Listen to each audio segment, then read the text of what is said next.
This video is sponsored by Omaze, who I partnered with to do a giveaway of a $20,000 Ultimate Gaming PC. And the side benefit is, of course, it is supporting an excellent nonprofit. So definitely be sure to check it out at omaze.com/AustinEvans or at the link in the description. So today I'm embarking on one of the most difficult PC builds I may have ever done. Not because it is the most complicated or difficult, but because obviously in this day and age, it's kind of hard to get your hands on parts. Many things are sold out, many things are far more expensive than they should be. So my goal is to get my hands on some of the budget items, not the cheapest. Obviously you could build the cheapest computer at any point, but I want to build the most affordable, reasonable computer that you should buy for gaming right now. All right, so that was very successful. So not only do we have our case, but we also have our motherboard, graphics, RAM, SSD, power supply. Oh wait, where's the power supply? Oh. All right, I'll be right back. And with that, we have all of the components for our reasonable, you should actually buy this PC build. So why don't we actually go through some of the things we have, because I am super excited for what we were able to get for less than 600 bucks. So first of all, we have this, the Ryzen 3 3100. Now this is a killer little chip because at $99, it's essentially a cut down version of the bigger Ryzen processors. So we get these same cores, so the Zen 2 core, you get similar clock speeds and overclocking.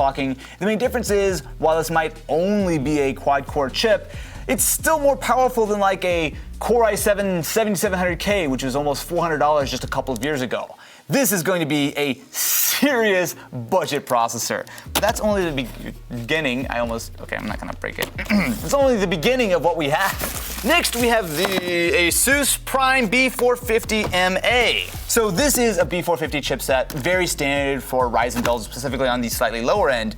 What I like about this one is it's slightly upgraded, which because with this build, I don't want to build the cheapest thing, I want to build the best thing that I can actually still recommend that's not super expensive. This board makes a ton of sense. We also have 16 gigs of Csgo Ripjaws memory. 16 gigs I think is a really safe amount because while yes, you can get away with 8, I don't really recommend it now, especially if you're going to be using this PC for several years. This is much safer. And on top of that, while it's only 3200 megahertz, it's a little bit slower than I'd like, but it was also significantly cheaper than any other option out there. And I would gladly save 20 bucks to lose like 2% performance. We also have what I think is a pretty solid SSD. So this is a 500 gigabyte WD Black. So not only is it PCI Gen 3, we have the full 3 gigabyte per second speeds, but the thing is, with 500, wow, I just realized it says $129 on it. I paid $80 for that.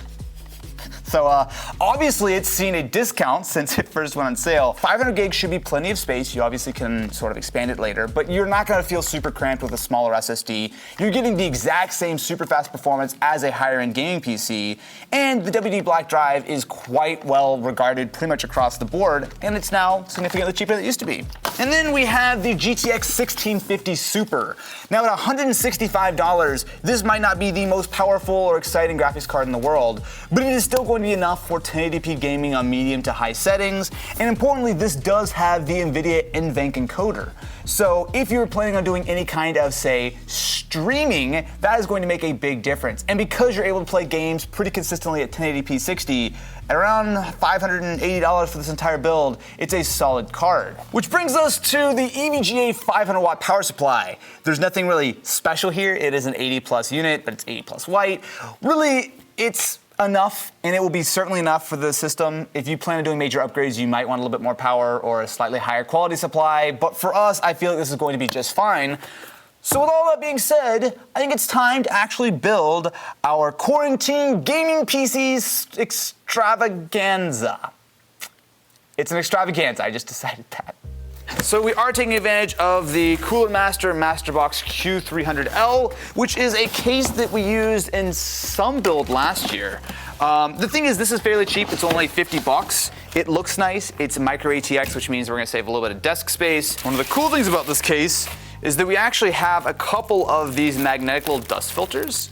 So it has this sort of pattern where you can rotate either way, and it just sort of slaps on the front and the top. So this is a pretty no-frills case. We only have a single 120mm fan inside, so you could expand it with more fans, and honestly, if you want to spend a little bit of money, you could also grab maybe like a couple of RGB fans for the front, or add like a light strip. I think I might need a screwdriver for this one.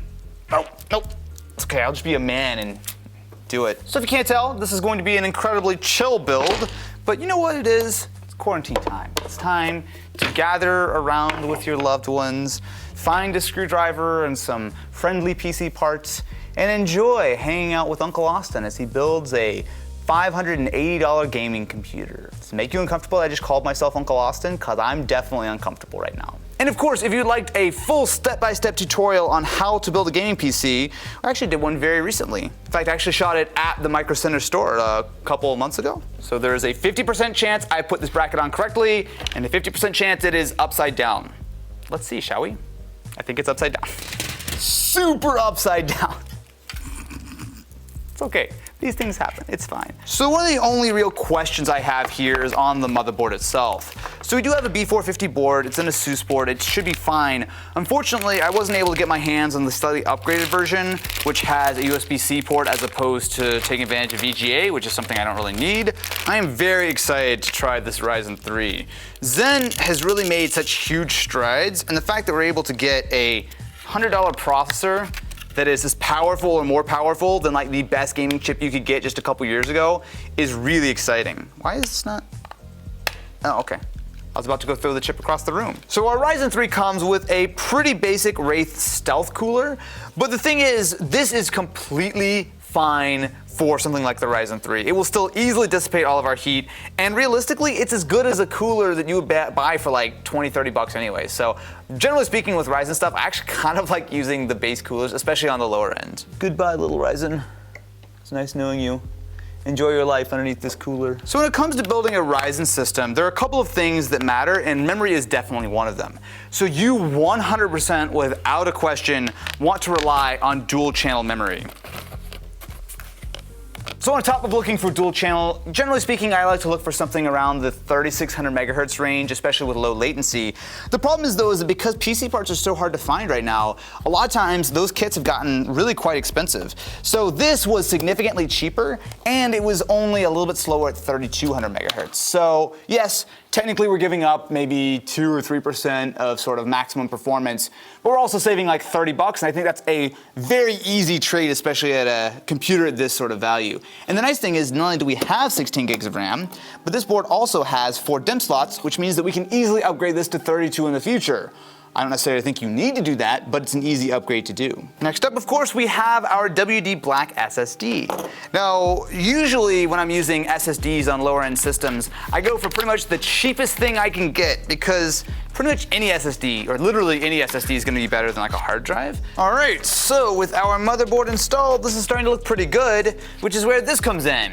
So this is a cheap clearance $10 LED stick, which normally I would not include on a build like this. But first of all, it's cheap. Second of all, we have a window. And third of all, besides our mustard cables, this actually should look pretty nice.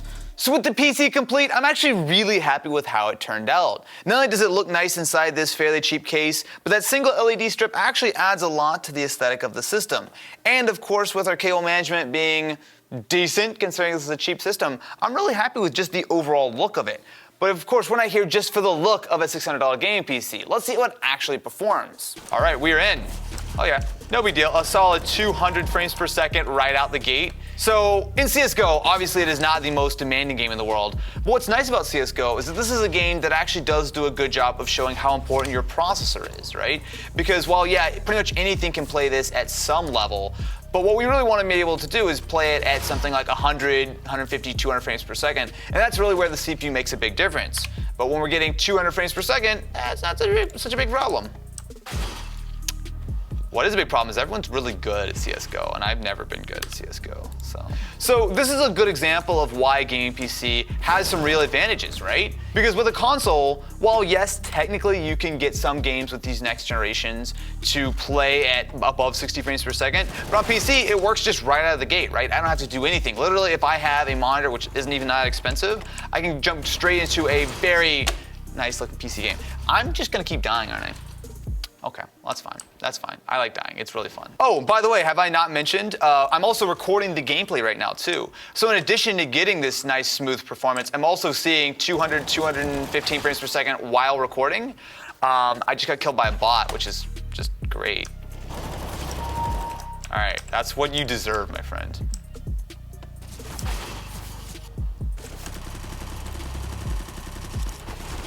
How did I not do that? What? So F1 2019 is certainly not the most difficult game to run in the world, but we're running 1080p medium right now. No, you don't. No, you don't. No, you. Come on, man. This is a game which is not crazy difficult to run, but what we're getting here is, oh God, we're getting 165 frames per second on medium at 1080p. Especially considering that I'm playing on a high refresh rate display, it's actually a really nice, smooth experience. I mean, this is $600, right?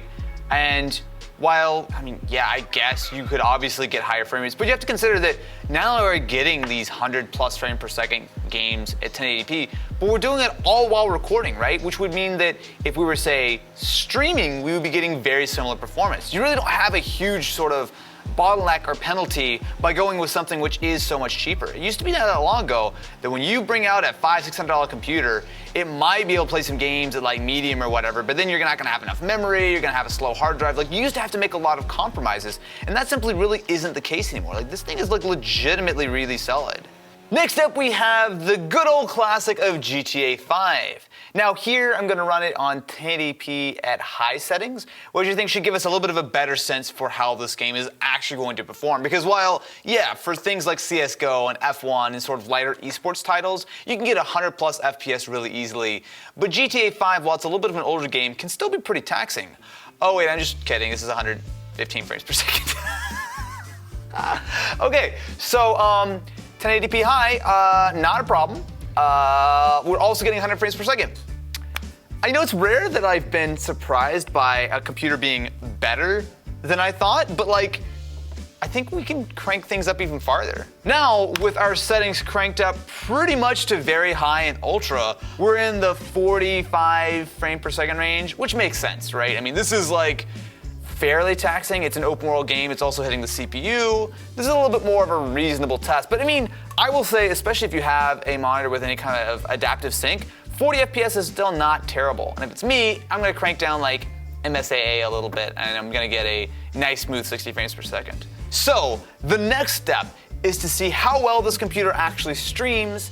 So after rudely denying him many shoutouts in the past, I'm gonna let Ken have a try with this computer, get a little Twitch streaming action, and see if it's able to hold up. All right, so Austin, let me have the reins with this brand new Ryzen 3 PC, and most importantly, it has that GTX 1650 Super, which uses NVIDIA's NVENC encoding to make streaming a little easier and less taxing on your CPU. So I have my full streaming setup here. I siphoned all of my gear from home, so I have my Stream Deck, my Arc Zero camera, Elgato Cam Link HD60. So we're gonna be testing out a stream, which I'm gonna be doing in a couple of hours to see what this PC can do while streaming on Twitch. Twitch.tv/KenBolito. Follow me. And subscribe if you guys are awesome people. So I'm playing Valorant at 1080p while streaming in 720p 60, and this is going really well. So I have all the settings maxed in Valorant with our setup, and I'm barely dipping below 144, but it's totally fine. And keep in mind, I'm also recording this stream as well using NVENC on OBS, so it's, again, completely fine. One enemy remaining. Ooh, there we go. Oh, nice. Nice. Good work, guys. See? Not bad. I am really happy with how this PC came out. So of course, as always, you can check it out at the links in the description. You can also check out our sponsor, Omaze. Now, Omaze is a company that works together with creators and industry leaders to raise money for nonprofits. So donating via Omaze means that not only are you contributing to a great cause, but you're also entering for a chance to win incredible prizes such as dream cars, vacations, celebrity hangouts, and of course, the ultimate gaming PC. Not only do you have the chance to win that $20,000 ultimate dream gaming PC, but on top of that, tax and shipping are included, and it all goes to help benefit Gamers Outreach, which is a nonprofit that provides recreation to children in hospital through the power of video games in the gaming community. Using my code AustinEvans50 gets you 50 additional entries, so not only will you get a chance to win, but your donation will help ease the burden of hospitalization by providing equipment, technology, and software that will help kids cope with their long-term treatment. So definitely head over to omaze.com/AustinEvans to enter for your chance to win this amazing $20,000 dream PC, as it's ending pretty soon on June 9th. So make sure to enter for your chance to win today, and of course, use the code AustinEvans50 for 50 additional entries. Links, as always, will be in the description.